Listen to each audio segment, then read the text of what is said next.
One in five suffer. Erase the stigma. Brain difference is not a crime. Mental health isn't just your problem. It's our problem. And now, Mental Health Monday with Marla and Dave. Welcome back to Mental Health Monday. Yes. Part 2, Episode 2 with Brandy. Yes. Last week we started a great conversation, and we're continuing that conversation. And we focus a little bit more on life and how to deal with stresses and anxiety and how to focus on mental wellness. This week we're going to actually slide that into how music plays a big part in that. So we're going to dive into her latest project, B7. And it takes us on a deeper journey into her personal struggles with sweeping life changes and challenges. So, I can't wait for this discussion. Oh, my God. I'm nervous. And Marla would just get off of live. I'm going to be on live for a minute so we I can answer some live questions from you. And that's what we're going to do. We'll be right back.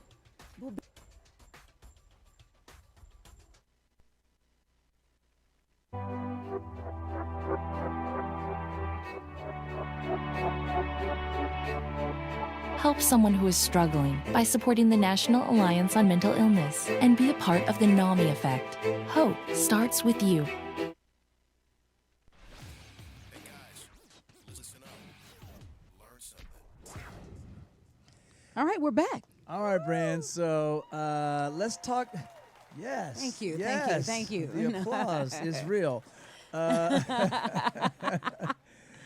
Let's talk about some of the new things going on with you as far as your music is concerned. Other than the fact that B7 is on your own label, brand new now. Shout out to Brand New. I'm so happy about the creative freedom that I have now. And I'm, of course, partnered with E1, who respects my creativity and who has just really put everything that they can behind this project. And I'm so proud of it. So. What in your mind separates B7 from the rest of your discography? What separates this album from my previous work is my involvement. I felt like I needed to really dig deep and pull from my own lyrics, my own poetry, and my own life story, and use my music as a way to just tell my story. And I felt like if I couldn't tell my own story in my own words, sonically the way I wanted things to sound, then there's no reason for me to really continue to do music. Was that like a cathartic or a self-healing kind of thing? To Absolutely. just kind of let it pour out of you and to really just allow that to be the basis of your creativity for this project? Absolutely. And I was surrounded by the late, great LaShawn Daniels and, shout out to DJ Camper, just a great team of people who encouraged me to and nurtured me to really use this process, or use my music as a way to heal. And music has that kind of power where it can get into the crevices where you thought you was good, but that music starts flowing and it's like, oh, I didn't really heal from that. I really needed to just go head on and talk about it. And it's funny when you're honest and when you confess and when you can just give your all in your craft. It just something has happened to me. Like I feel like I've changed. That's awesome. So how hard is it? I have a question just as a layman musically. You and Dave are on another plane. Yeah. But how hard is it for you to have a departure from musical expectations? And to me, this project, it was so true in every way. I feel like that they didn't meet any expectation or format, but it was just, there was a raw truth to it that it was, you didn't disappoint for sure with vocals ever. Thank you. But just the content. And I was like, wow, she just really just went for, and including what I saw visually with the video. You know what? Maya Angelou said that one of the hardest things, the greatest agony is to bear an untold story. And I felt like I needed my music to help me through some of the times where I felt like love was unavailable to me, where I felt like my sanity was questioned. Just the feelings and the emotions that I could feel if I'm feeling somebody too deep, or I love too hard, or a lot of those things I felt like would make not only powerful love songs, but it would just make it would make me own up to some of the things that I had gone through and things that I had to overcome and get through and get over, and it really helped. And I'm still a work in progress. I mean, I'm not. Aren't we all?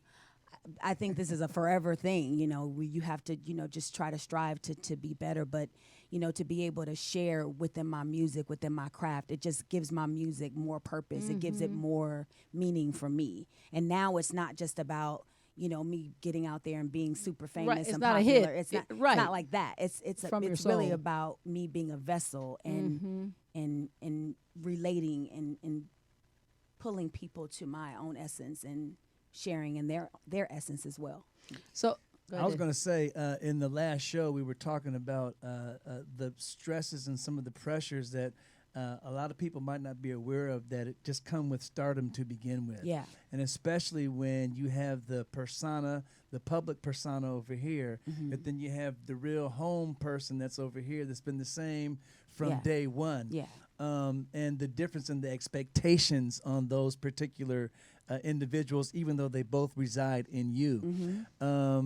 Did some of the things that you had learned over your previous journey to mental wellness help you have the courage to be able to speak from the heart on this project that you were so involved with in the writing and the production of it as well? Absolutely. Just being able to just own a lot of the things that I have I've had to go through. Like I have a song on my album called Bipolar. I have a song called Borderline, and all of these mental challenges that I felt like I was dealing with without being diagnosed, without really knowing, just not recognizing myself in certain, questioning myself, my behavior, my nature. Like, how can I be in a situation where my it seems like I turn against my own nature. Like, my nature is love. Like, how can I?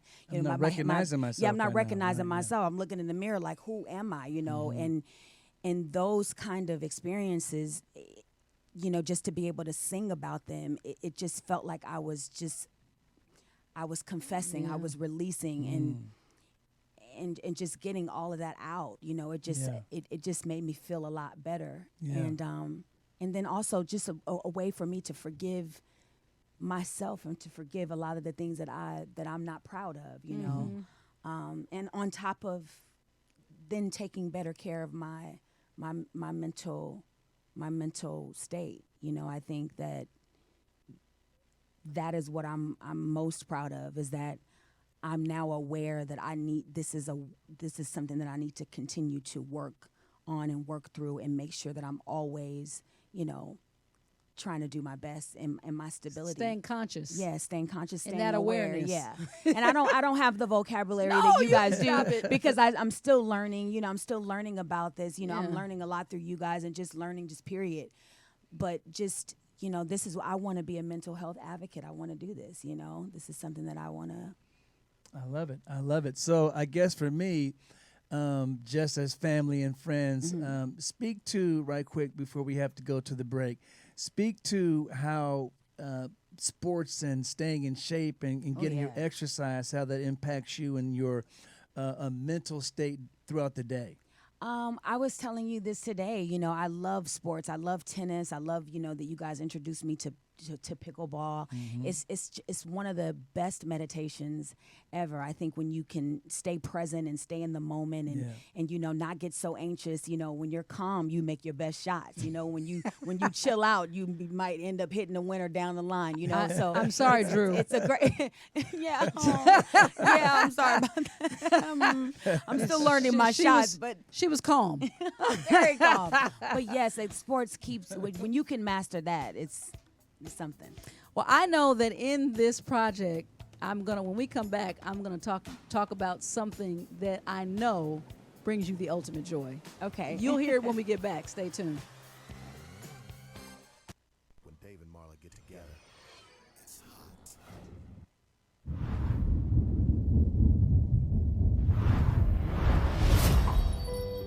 You may not realize it, but these words, often used to describe someone with a mental health condition, can be very harmful. In a country where 1 in 5 people are affected by a mental health condition, it's time for all of us to step up and change the conversation. Just because someone's struggle isn't obvious on the outside doesn't mean they aren't hurting on the inside. We need to see the person, not the condition. Join with me, pledge to be stigma-free.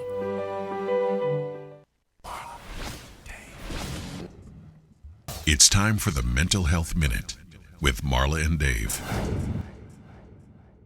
The WHO estimates there are currently over 46 million people worldwide living with dementia.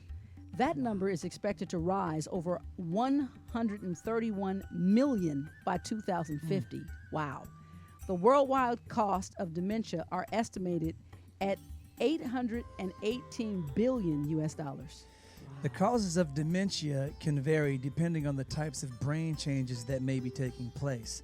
Types of dementias include Lewy body dementia, frontotemporal disorders, and vascular dementia. It is common for people to have mixed dementia as well, a combination of 2 or more types of dementia. For example, some people may have both Alzheimer's disease and vascular dementia. Dementia is a general term for a decline in mental ability severe enough to interfere with daily life. Many people use the terms Alzheimer's disease and dementia interchangeably. Alzheimer's is a specific disease and dementia is not. Early signs of dementia are memory loss, difficulty planning or solving problems, difficulty doing familiar tasks, being confused about time or place, and challenges understanding visual information, problems speaking or writing, misplacing things, poor judgment, or decision making. If you or someone that you know are suffering with any of these signs, please, we ask again, seek medical help. This message is brought to you by NAMI San Fernando Valley and Loving Beyond Reason. David is a thinker. I never do anything without thinking about it first. Marla is a feeler. I basically wear my personality on my sleeve. But when Marla and Dave get together, It's like a match dancing with a firecracker. We're back with Brandy. So I said I'm going to bring up something about this project that I know is going to bring a smile to your face. Sarah. That is right. You win the prize. She's got the golden ticket. We definitely recognize some names in there in the credits. Okay, so your baby, Can your sing. precious, Yes, my your only sweetie, baby. yes, My and, angel. and yes. And by the way, you know, I do read up on, especially even though you are our friend and we're blessed to have you in the studio as a guest. Everything that I have heard and seen and read credits your journey of bringing you back out of dark places to the light. Oh, yeah. All about Sarah. It's all about her. I would not be alive, I feel, today if it were not for her. I just, there have been times where I just was like, you know what? This is not for a me. struggle. This is not, like, I don't come from here, you know, this type of thing. Like I've been that low. And she has been the angel that has always brought me back to my center. And I mean, I'm so blessed to have her in my life. I don't know what I would do without her. She's a sweetheart. Absolutely. She She really is. She's an amazing young woman. She has an incredible Thank spirit, you. but she always has. Thank you very much. I love her so much. Well, what was it like working with her in the studio? That's the point. So So tell the us. students- Wait, first hold on. Tell everybody, because here's why I'm saying it in this way. I heard the album, the project, multiple times, and I pull up in her driveway, and she goes, and I go, man, who? She goes, that's Sarah, and I was like, wait, what?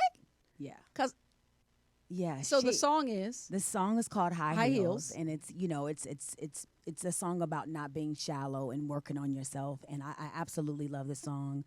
And she just did such a great job just being in the studio with her. Like she had been in the studio before. Like she, you know, I invested in getting her a studio, and I'm not allowed, you know, like she wants to find it her own way. So I haven't really just really worked Right. with her the way You haven't branded her.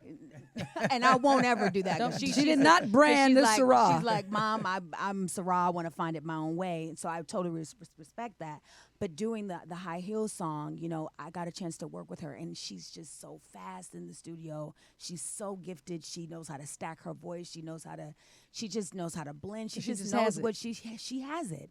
And I'm blown away by her. And it's just so magical that we both have a musical connection that we can share together for the rest of our lives. Now, did this come out of the blue, or did you recognize this ages ago, even before she was? Recognized it ages ago. I mean, but did you feel like you were like, come on, this is what I want you to do, or you were just going to stand back and let her choose for herself? Actually, I've never pushed her to you know, take on music as, you know, a career that she's Right. going to end up doing it anyway, because, you know, I've wanted her to have a normal childhood, right. and I wanted her to have, you know, self-love, self-respect, and all of that without anybody's opinions on her life. That's why I've never exploited my daughter out there. She's never been Facts. really out there, but you know, music is God-given for her, and so I support her in that way. But I'm all about divine time, and I think that she has some time before she gets out there and Right. really does it. But I wanted to feature her on the album. That's why Baby Mama was Right, about right. her, my love for her, and I wanted her to, you know, be a part of the album just so she could feel like, you know, I wouldn't be doing this if it were not for you. That's Yeah, no, amazing. I That's love an that. awesome tribute. I was going to say, with you mentioned Borderline and Bye Bipolar. Yeah. Was there any song that you realized came from a deeper place that was more difficult for you to actually emote and kind of bring out? For me, it was by Bipolar for me because, you know, that song came to me, you know, in a time where I was questioning, like I said before, my sanity and, you know, who am I? You know, love doesn't make a person do this. You know, am I okay? Should I go get checked? You know, and then you hear little whispers of, you know, when you're in a hard time, you know, people that claim to be your friends, they'll start calling you. You know, they'll call you bipolar just to make you feel bad, not to give you any help. Like it's like if you thought I was, or if Dave, it's like let's call Nami, let's get you some, let's get you some help. Right. It Guide you wasn't- to healing. Yeah, it wasn't like that. So I heard whispers, you know, in that time frame, you know, when I wasn't myself, and I just kept hearing, you know, oh, she's bipolar, this, and I'm gonna write a song about it. Right. And basically, I was just saying bye to bipolar because I'm like, that's not my nature. That's not who I am. That may be something that I need to go and handle and manage, but who I am is unconditional love. Right. And I want Right. to, and that's so it was. So That's, sort of and a that's my message- first time ever even admitting that. Right. You know, to you guys, because you're family, and I can say that to you guys. But I Right. was really saying bye to, you know. what In people- other words, even if that is for those that actually deal with that as an issue, Yeah. Going even there. if that is a diagnosis, Yes. it doesn't define as who you are. Right, and that's So what I had I can separate from Yeah. that. And I want to reiterate. I'm going to be I'm their hype person today. That is so essential to opening a portal to receiving love, which is where healing starts for everybody. You don't lasso someone with what you consider to be a label, because we don't walk around and say, okay, breast cancer. We don't do it. So what I'm saying to you is the mental state is so complex and so unique and so different. We have to really wake up, and I really want this to be a segue to remind everybody to wake up to that consciousness. More with Brandy when we come back. Be right back. Yeah. All right, last week, it's time for the poll question break. As you hear that lovely piano playing in the background, you know that fun music means it's poll time. Last week, we told you that 58,936 people in Los Angeles County experienced homelessness last year. That was a 12% increase from the previous year. The question was, what percentage of homeless adults staying in shelters live with serious mental illness? Your options were A, 17%, B, 26%, or C, 34%. Brandy, what's your guess? 34. 34? Well, thank goodness it's a little bit lower. 26%. I said 34 too. Of homeless adults staying in shelters currently live with serious mental illness. Marla, what's the poll question for this week? The poll question this week is: most Americans lack access to adequate mental health treatment. In the U.S. alone, how many adults with mental illness report that they cannot get treatment even after trying and exhausting all their options? A, 3 million, B, 6 million, or C, 9 million. Jump on our social media, Love and Beyond Reason and NAMI San Fernando Valley, and take the poll question. It's fun. It'll keep you coming back. You learn more every time you join us. Yes. We'll be right back. Vote. Okay. The conversation has always been fun. Did you notice that Brandy echoed our Marla, Dave? She's whispering. I did not. I love all the Marla, the Dave. She likes the color pieces. Yes, I love it. I love it. So you were saying? No, I was ending with really just a plea, because the more that we can expose, number one, the fragility that we all feel to be different in the way of brain differences. Mm-hmm. Each one of us is unique. It's almost like a fingerprint. None of us has the same, but it's the one thing that I used to say this when my son was going through his greatest suffering. Would you put, if somebody said, "Hey, my son has diabetes," would you send him to jail?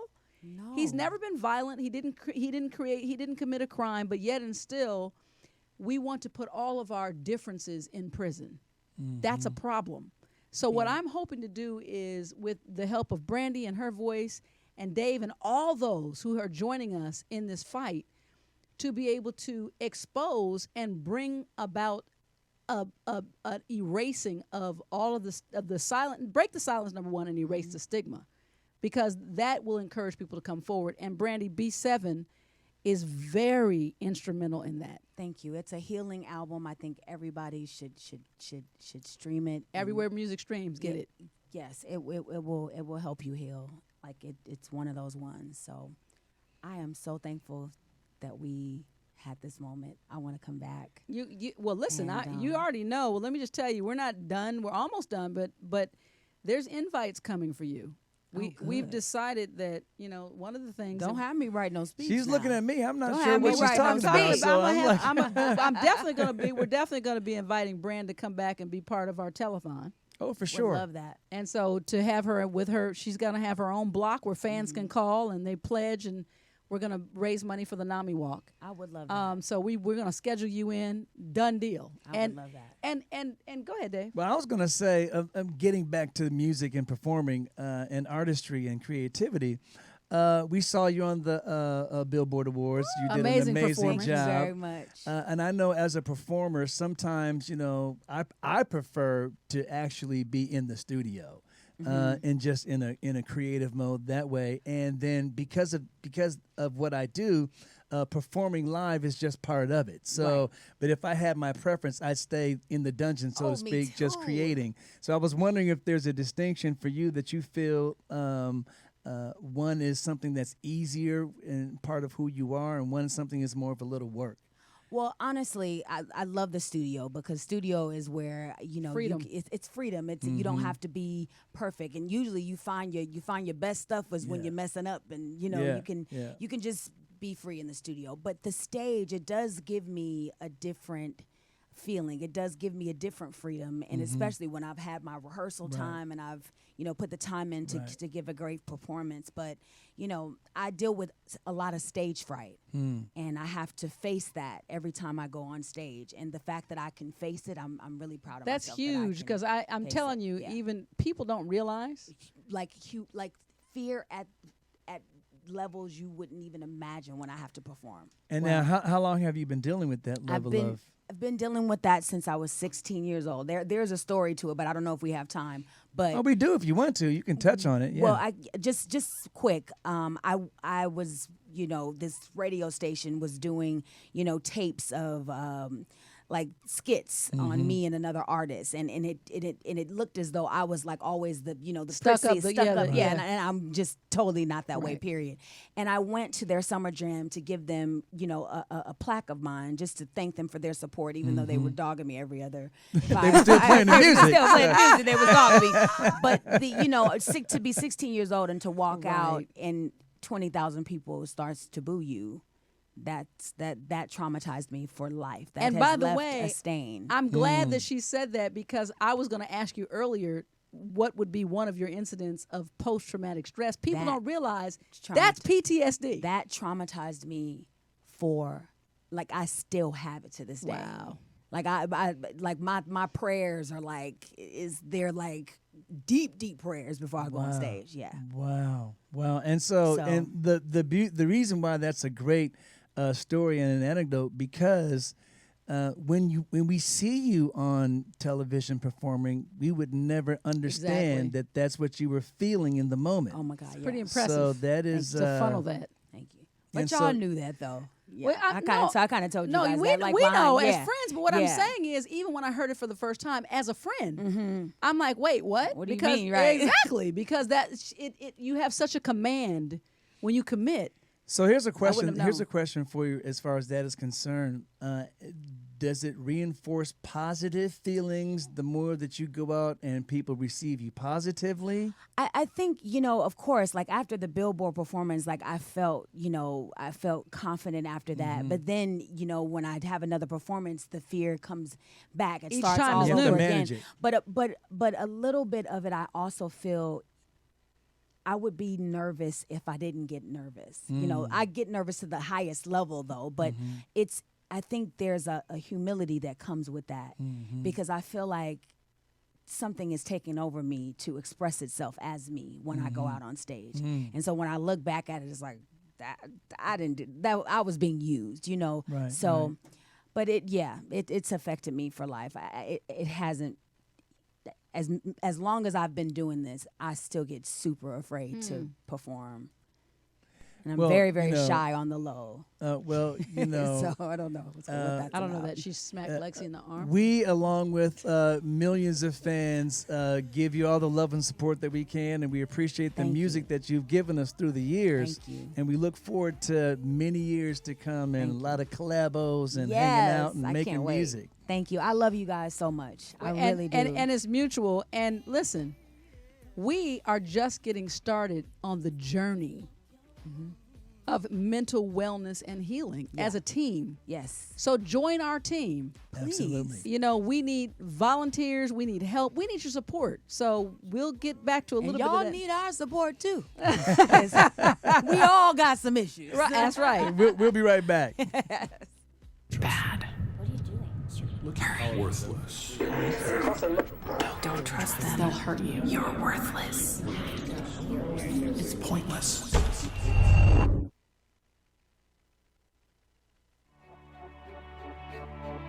When the pain of schizophrenia meets hope, everything can change. Help someone who is struggling by supporting the National Alliance on Mental Illness and be a part of the NAMI effect. Hope starts with you. It's raw, real, and unfiltered. All right, just to remind you that Mental Health Mondays is brought to you by NAMI San Fernando Valley and Loving Beyond Reason. Make sure, please, we ask you guys, we need your support. Of course, your donations are welcome at either one, lovingbeyondreason.org, NAMI SFV, NAMI San Fernando Valley.org. But even your time, just reach out. We can do this thing. You're not alone. You're never alone. We want to say thank you to our guests for the Oh. past couple of weeks, Brandy. Thank you guys. Love Love you guys. She has new music out. It's wonderful. It's cathartic. It's healing. B7. Make sure that you stream it wherever you stream your music, and then help someone else stream it as well. But right quick, Perfect Brand, gift. what's coming up that hasn't happened yet that we all should be watching for? Do you have a performance that we can? I can't. I think it's Okay. a surprise. All right. but I got some stuff coming up. Stay Yeah, focus on the some media. performances coming up. Something's happening. So Yes. just. So until next time, we're Marla and Dave. Remember, your overall health has to include your mental health. We love you. Make sure you vote. See you next Please week. vote.